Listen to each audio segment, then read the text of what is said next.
Class 10th chapter 1 real numbers crash course का ये lecture 2 है, जिसमें आप पूरा का पूरा चैप्टर पढ़ने वाले हैं।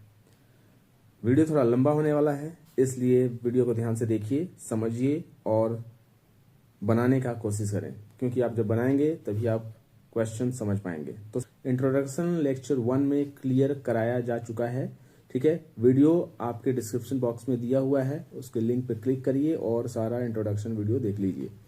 तो ये पार्ट तो खत्म हो गया। बात आती है पॉइंट नंबर 2 का। तो फंडामेंटल थ्योरम ऑफ अरिथमेटिक, जिसको हम FTA के नाम से जानते हैं, इस FTA को 3 भागों में बांटा गया है।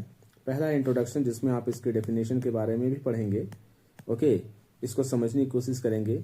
फिर इसके प्रूफ को करेंगे कि इसको कैसे प्रूव करते हैं, और फिर application in questions. Most important part for the exam is application in questions, ठीक है ना। तो क्वेश्चन आपको इससे रिलेटेड आएगा, इसको आपको समझना है। पॉइंट नंबर 3 में बात करेंगे हम लोग प्रॉब्लम्स रिलेटेड टू FTA में किस तरह के क्वेश्चंस बनते हैं और वो एग्जाम में आते भी हैं। तो these are some most important questions, ठीक है, जो FTA से रिलेटेड है, जिसमें क्वेश्चन नंबर 1 आता है, check whether 6 to the power n can end with digit 0 for any natural number n, ठीक है। यहाँ पे 6 to the power n हो सकता है, 18 to the power n हो सकता है, 4 to the power n हो सकता है, 12 to the power n हो सकता है, कुछ भी हो सकता है। और उससे रिलेटेड यहाँ पे क्वेश्चन पूछे जा सकते हैं कि check whether this can end with digit 0 और विथ डिजिट 5 और डिजिट 2 और 3 और व्हाटएवर, ठीक है। तो इस तरीके के क्वेश्चंस बनते हैं। जनरली यहाँ पे डिजिट 0 और डिजिट 5 के बारे में ही पूछा जाता है, जनरल पार्ट। अब इसको हम लोग वीडियो में समझेंगे कि किस तरीके से आप समझेंगे कि डिजिट 0 से एंड हो रहा है कि नहीं, और FTA का क्या एप्लीकेशन है इसमें, ये भी समझने की कोशिश करेंगे। क्वेश्चन नंबर 2, जो कि बहुत इंपॉर्टेंट माना जाता है, explain why 7 into 11 into 13 plus 13 and 7 into 6 into 5 into 4 into 3 into 2 into 1 into 1 plus 5 are composite numbers. आपको यहाँ एक्सप्लेन करना है, ठीक है ना। तो इसे एक्सप्लेन करने के 2 तरीके हैं, देयर आर 2 मेथड्स, ठीक है। एक मेथड मैं आपको सिखाऊंगा और दूसरा मेथड भी सिखाऊंगा, जिसमें आप समझ पाएंगे कि कैसे हम 2 तरीके से इस क्वेश्चन को इजीली बना सकते हैं। क्वेश्चन नंबर 3, ये जनरली MCQ के क्वेश्चंस होते हैं। MCQ में पूछे जाने वाले क्वेश्चंस होते हैं। Write the prime factorisation of 72, 2025, 502 और एनी XYZ नंबर, ठीक है ना, कुछ भी हो सकता है। These are the 3 examples for you. Now question number 4 is how many prime factors does 100 have. ये भी MCQ का ही क्वेश्चन है, ठीक है ना, मल्टीपल चॉइस क्वेश्चन में पूछे जाते हैं। Express 210 as a product of its primes, ये भी आपके MCQ के क्वेश्चंस ही होते हैं।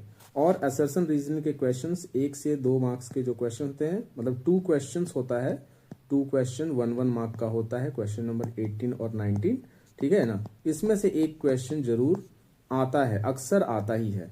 तो ये आपके टॉप 6 क्वेश्चंस टाइप्स हैं, ध्यान रखेंगे। These are the type of questions. जरूरी नहीं है कि यही आए, लेकिन इस टाइप के क्वेश्चंस ही क्वेश्चन पूछे जाते हैं, जो कि फंडामेंटल थ्योरम ऑफ अरिथमेटिक से रिलेट करता है।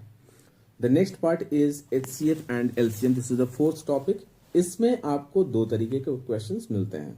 पहला, व्हेन 2 नंबर्स आर गिवन, जब 2 नंबर दिए हुए हों, और दूसरा, जब 3 नंबर दिए हुए हों। जैसे find the HCF and LCM of 2 numbers when the numbers are 5 and 10. Find the LCM of 5, 9, 12. इस तरीके के क्वेश्चंस आपको इसमें देखने को मिलेंगे। ये आपके questions max to max 1 mark, या फिर ज़्यादा अगर एग्जामिनर खुश हो गया तो 2 मार्क्स का क्वेश्चन आपको मिल सकता है। उससे ज़्यादा का क्वेश्चन इससे नहीं आता है HCF एंड LCM से। Use of relation between HCF and LCM से 2 मार्क्स के क्वेश्चंस आते हैं, ठीक है बच्चों। HCF of AB into LCM of AB is equal to A into B। इसमें किस तरीके के क्वेश्चंस बनते हैं? इसमें क्वेश्चन बन जाएगा, HCF दे देगा, LCM दे देगा, कोई एक नंबर दे देगा और बोलेगा दूसरा नंबर निकालिए, ठीक है। या फिर HCF दे देगा, दोनों नंबर दे देगा और बोलेगा LCM निकालिए। मतलब कि यहाँ पे कितने वेरिएबल्स हैं अगर कहा जाए तो HCF को अगर मैं X मान लूं, LCM को अगर मैं Y मान लूं, A को मैं A ही रहने दूं और B को B रहने दूं, तो यहाँ पे टोटल 4 वेरिएबल्स हैं। इन चारों वेरिएबल में कोई भी 3 वेरिएबल का वैल्यू आपको दे देगा और बोलेगा चौथा निकालिए। तो बस इक्वेशन है ये एक इक्वेशन है, इस इक्वेशन का यूज करना है और आपको क्वेश्चन बना देना है, दैट्स इट। ठीक है, अब इससे रिलेटेड आपके प्रॉब्लम्स, तो यूजिंग नंबर्स डायरेक्टली, जैसा कि अभी मैंने क्वेश्चन आपको बताया कि कोई भी 4 नंबर्स आपको रहेंगे जिसमें से 3 नंबर्स दिया रहेगा और एक नंबर निकालना रहेगा, तो वो हो गया डायरेक्टली नंबर्स दे करके क्वेश्चन दे देना, जो कि बहुत कम आता है। ठीक है ना, ये बहुत कम मात्रा में आता है, बहुत कम आता है। ठीक है ना, और अगर आया भी तो 2 मार्क्स का आएगा, उससे ज्यादा नहीं आएगा। लेकिन the most important problems and the group of questions from HCF and LCM is word problem. ठीक है ना, वर्ड प्रॉब्लम के क्वेश्चंस बनाएंगे हम लोग। तो वर्ड प्रॉब्लम्स के क्वेश्चंस आप ज्यादा से ज्यादा प्रैक्टिस करिए। मैं आपको टॉप 10 क्वेश्चंस प्रोवाइड करूंगा जो कि बोर्ड में अक्सर आए हुए क्वेश्चंस हैं और ऐसे ही रिलेटेड क्वेश्चंस आते हैं। तो ये टॉप 10 क्वेश्चंस आपको नेक्स्ट वीडियो में मिलेगा, लेकिन तब तक आप अभी इसे कंटिन्यू करिए।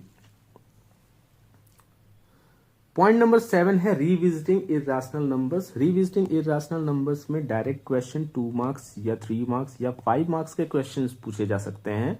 किसी किसी ईयर में 5 मार्क्स का भी क्वेश्चन पूछा गया है। ठीक है ना, वही क्वेश्चन जो 3 मार्क्स में आया है, वही क्वेश्चन जो 3 मार्क्स में आया है, उसी क्वेश्चन को 5 मार्क्स में भी पूछा गया है। कौन कौन से क्वेश्चन हैं जो क्वेश्चन आ सकते हैं आपके? तो पहला क्वेश्चन है prove that √2 is an irrational number. ये क्वेश्चन बहुत फेमस क्वेश्चन है, आता है अक्सर। क्वेश्चन नंबर 2 है prove that 1/√3 is an irrational number. जो ये मैंने 4 क्वेश्चंस यहाँ पे लिस्ट आउट किया है, ये these are the type of question. इस तरीके के टाइप के क्वेश्चन होते हैं। हो सकता है इस √2 के जगह √7 हो जाए, हो सकता है इस 3 के जगह 5 हो जाए, 6 हो जाए, तो उससे आपको नहीं घबराना है। The concept is same for every question. ठीक है, this is the most important question. Prove that 2 + 3 √5 is an irrational number given that √5 is irrational. ठीक है ना, ये 3 मार्क्स का क्वेश्चन अक्सर आता है बोर्ड में, इसको आप बना लेंगे। So this is very very important question. और क्वेश्चन नंबर 4, ये क्वेश्चन नंबर आपका 5 मार्क्स का क्वेश्चन है बच्चों, इसे जरूर बनाइएगा। मैं हर एक बच्चे को ये क्वेश्चन जरूर बनवाता हूं। Prove that √2 + √3 whole square is an irrational number given that √6 is irrational.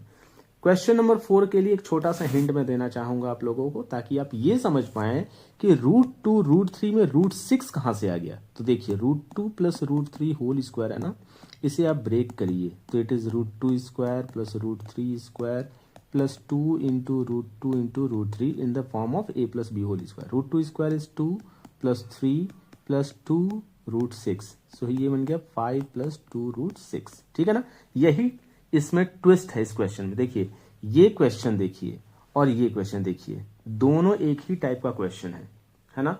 इसमें 5 + 2 √6 है, इसमें 2 + 3 √5 है। लेकिन बच्चे को उलझाने के लिए, बच्चे के दिमाग को टेस्ट करने के लिए कि उसे a + b होल स्क्वायर आता है कि नहीं, कहीं वो √6 को देख करके घबरा जाए, तो ऐसे ऐसे चीजों को चेक करने के लिए, आपकी मेंटल स्किल को चेक करने के लिए ऐसे क्वेश्चंस दिए जाते हैं। तो √2 + √3 whole square is an irrational number. अब इसके आगे का वही प्रोसेस है जो क्वेश्चन नंबर 3 का प्रोसेस रहा होगा। ठीक है ना, तो इस क्वेश्चन को आप लोग प्रैक्टिस करिए और ज्यादा से ज्यादा प्रैक्टिस करिए। So these are the types of questions और टॉपिक्स हैं जो हमें क्रैश कोर्स के चैप्टर 1 में डिस्कस करना है, और यही आपका पूरा का पूरा चैप्टर है। ठीक है ना, मिलते हैं अगले वीडियो में। Thank you, bye bye and subscribe the channel.